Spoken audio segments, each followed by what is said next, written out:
Joe, obviously, congratulations. I mean, that might have been the best performance of your career. How are you feeling after a night like that? I feel great. I'm feeling really good. I'm really just looking forward to what's next and just keeping this fire going, and keep the train moving, and make a run for this title. Do you feel like it was the best performance of your career? And I guess, just how did you feel in there? Because you just look so much more comfortable than you ever have before. I really feel like, yeah, it was probably like mentally and like just I feel like everything just finally like kind of clicked this fight, you know what I mean? Like everything's just like there.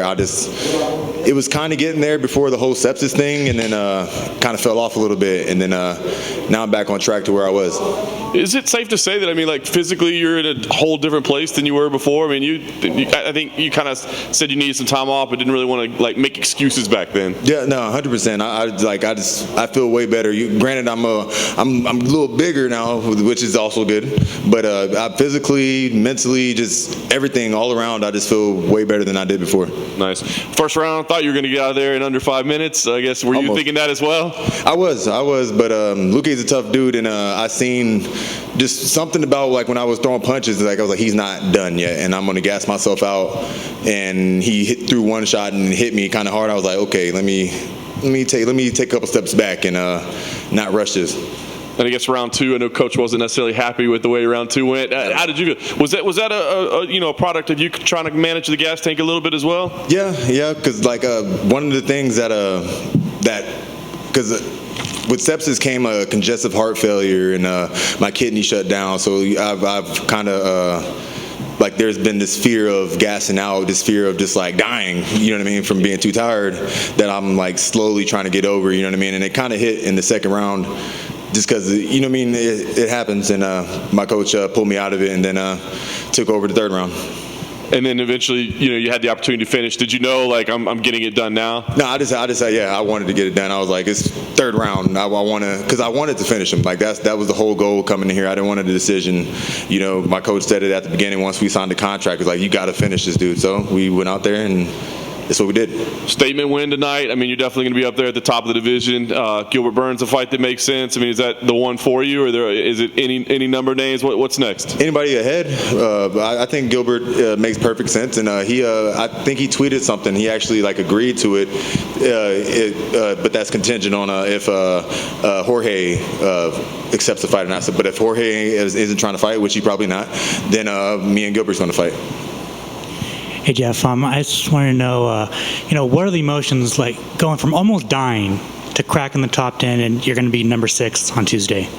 It's not number 1. I don't feel any emotions really. Honestly, I'm just ready to go eat some food, maybe a couple drinks, get back home, and get back to the grind. I'm happy. I'm satisfied with the win. It's always satisfying to get a knockout. You know what I mean? That's what I would love to do.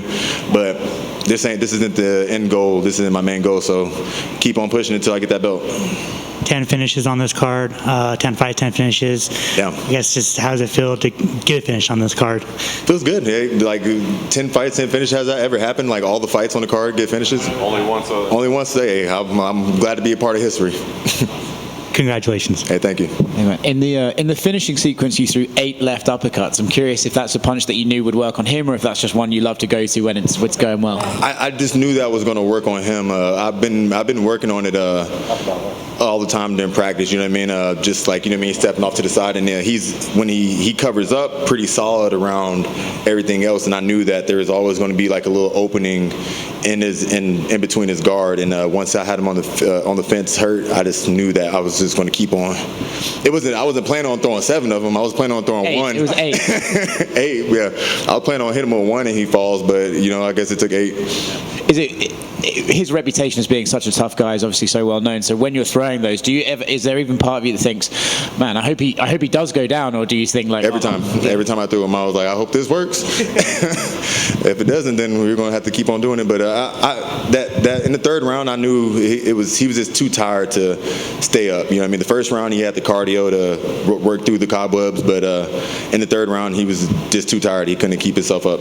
Congrats, man. Man, thank you. Just one, Fortis has been on quite a run these past 3 or 4 weeks. What's been the key, and just why are you guys hitting so hard now? Just the leadership that we have there with our coach, and and how everybody believes, you know what I mean? Everybody believes they're, you know what I mean?